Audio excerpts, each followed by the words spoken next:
Well, good afternoon, everybody. My name is Pat Bohr. I'm the Assistant Chief here with Lincoln Fire and Rescue. I'm filling in for Fire Chief Mike Despain. And we're here today to give thanks and to express our great appreciation to a couple of companies, to the Pet Care Center of Lincoln and to Invisible Fence for a project that you're going to hear more about from these experts. And that project is called Project Breathe. And we are here to, again, give thanks and show our appreciation for some donations that are being made to Lincoln Fire and Rescue that are going to enable Lincoln Fire and Rescue to provide better care to pets all across the community than we do today. We're in the business of saving lives, and that includes pets' lives as well. So I want to turn the floor or the mic over to Firefighter Mike Muir. Mike has been instrumental in making all these arrangements and putting together the events that you see today.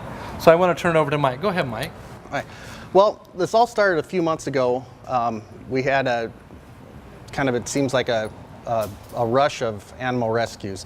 Started going through the equipment, noticing that some of the equipment on our apparatus, some of the apparatus had pet masks, some of them didn't, some of them had full sets, some of them didn't have anything. So I started looking around to see if there's something that we could do to get every apparatus in the city the same equipment. Going through just some internet news articles and stuff like that, I found the Invisible Fence Company, and I had talked to Dr. Dager and Lincoln Pet Care Center in the past about something like this, and they both agreed that they were able to come on board and give us every apparatus that now responds to a fire in the city of Lincoln is going to have this equipment on it. I know most of the time when there's fires during the heat of the moment, when there's smoke and a lot of noises going around, a lot of pets go and hide. One of the first things that we do when we get on fires is life safety, and that includes going in, searching for not only victims, but also for animals. The quicker that we can get in there and bring them out, the quicker we can use this equipment, the quicker that we can get them the proper care that they need. And this equipment will do this for us through the donations from these folks. So we have with us today again Dr. Jim Dager and Dr. Amy Walton from the Pet Care Center of Lincoln, and we want to give them a chance to tell us about your involvement. Well, our involvement kind of started as we started recovering from our own fires. We had a string of fires at the clinic recently, and had some pets that were rescued by fire and rescue during those events. And so we know how important these safety precautions are for pets, or these life-saving equipment. So we just wanted to give back as thanks to the Lincoln community for their continued support as we recover. Also thanks to LFR for taking care of us and making sure things weren't any worse than they were. So we also want to hear again from Shelley Jenkins and Brett and Kathy Fickler from Invisible Fence Company for their involvement in this project. So tell us about what you do. Well, thanks for having us. Appreciate what you guys do for the community. This is a project that's pretty close to our hearts. Our office actually burned down 5 or 6 years ago. Fortunately, no one was there, no dogs were there, no pets, no employees. So that was nice, but we did see how hard you guys worked to put those things out. It was about 20 below zero with a 40-mile-an-hour wind that night. Wasn't fun for anybody. So thank you guys again. We're with Invisible Fence. Invisible Fence several years ago started a project, or an oxygen mask donation program called Project Breathe.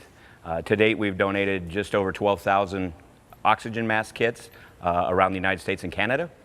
Each oxygen kit comes with 3 masks to fit the different size pets. So you have a large for the bigger animals, you have medium, and you have small. And these are designed to fit the muzzle of the pets, whereas a human mask is flat and all the oxygen just kind of dissipates. These get it where it needs to be and in the appropriate amount. 40,000 to 100,000 pets a year die in fires, mostly from smoke inhalation. And with these masks, we hope to save almost all of those. That is awesome. So we're actually going to do a demonstration here in just a moment. Okay, but before we do the demonstration, I want to have Bob Downey come up with the Capital Humane Society and Shelby Backus to come up. And we're partners. We're both partners working together in the community to work together for the benefit of all pets. And Bob, tell us Tell us a little bit about the work that you do and what this project means to you. Well, obviously, Capital Humane Society is there to take care of the stray pets of the community and pets that owners bring to us that are no longer wanted by those owners, and that takes a lot of our time up in the community.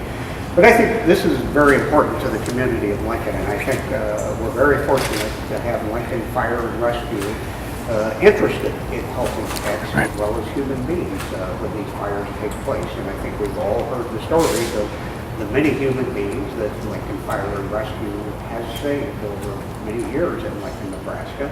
But there are also a lot of stories about the pets that Lincoln Fire and Rescue have saved too, after securing the health and the welfare of those human beings.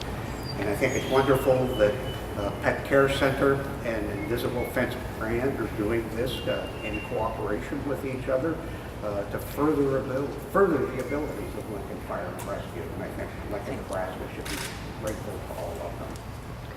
Thank you, Bob. We appreciate that. And Bob's right. And like Mike and I said already, life saving is our business, and that includes pets' lives too. They're very important to us. We recognize the importance of pets to their owners and to the community. So they're very important. We're extremely thankful and very appreciative, and we're looking forward to seeing the demonstration of the kid and the masks. So Brett, could you show us? Yep. You want me to hold? Go up front. Yeah. So all you Here. You want me to? Okay. Sit still. That's a good girl. You let her. Ready? Ready? Touch. Come on, girl. Come on. Touch. Come on, girl. Touch. There you go. That's a good girl. Come on, girl. Touch. Yeah, here.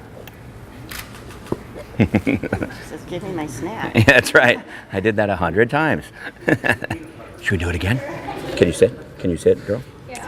That's a good girl. Here we go. Come on. Nope, up here. Up here. There you go. That's a good girl. That's a good girl. Yeah. Very good. Should we do it one more time? Yeah. Up here. Up here. Touch. That's a good girl. Good girl. Good. Good girl. So. Sure. She'll do it all day until snacks run out. Okay, ready? Still. Touch. Touch. Come on. Oh, that's a good girl. That's a good girl. So does the mask go fully on their Yeah. nose? Yeah, it would. So you can. It will go on quite a ways. I just didn't want to. Yeah, I needed her to breathe. We don't have it hooked up. So. Do you want her to go all the way on? Sure. Come on. Okay, here we go. Come on, up here. Still. You can put it on. Come on. All right. There you go. Okay, she says I'm suffocating. Yeah. She definitely needs her teeth for that. That's right. So, thank you very much. Shelley, tell us a little bit about the kit. It's not just the mask, so there's more to it. Well, no, there's the 3 different masks in there, and then there's a instruction sheet in there to give the different amounts per liter for each mask and that. And we can hook those directly up to our oxygen bottles. And Absolutely. Just like oxygen is important to people who've been exposed to smoke, oxygen is the same for pets. Is that correct? Absolutely. Jim, you want to talk about how smoke can bother pets just as much as it can bother people? Yeah, so I mean, dogs and cats are susceptible to all the same traumas and issues that we see in people through a fire. Smoke inhalation's the leading cause of death and fire-related deaths in pets, and I think people as well, just because they're trapped and they can't get out. Providing early intervention and early oxygen goes a long way in helping to improve the outcomes of those cases until the pets can be transported somewhere where they can receive more thorough medical care, such as a vet hospital. But it's imperative to get that treatment started early. I don't know if you have anything to add. Well, again, we are extremely appreciative and extremely thankful to both the Pet Center of Lincoln and Invisible Fence brand and the Project Breathe, and just can't thank you enough for what you've done. And And I'll let you, if there's any last minute words you'd like to make, we're so thankful. Well, just Thank you, guys. thank you for what you do for the community. I mean, welcome. it's very important. So you're welcome to stick around a little bit and look at the equipment a little bit closer and get to know our pets a little bit better. So thank you for coming, and we appreciate you being here.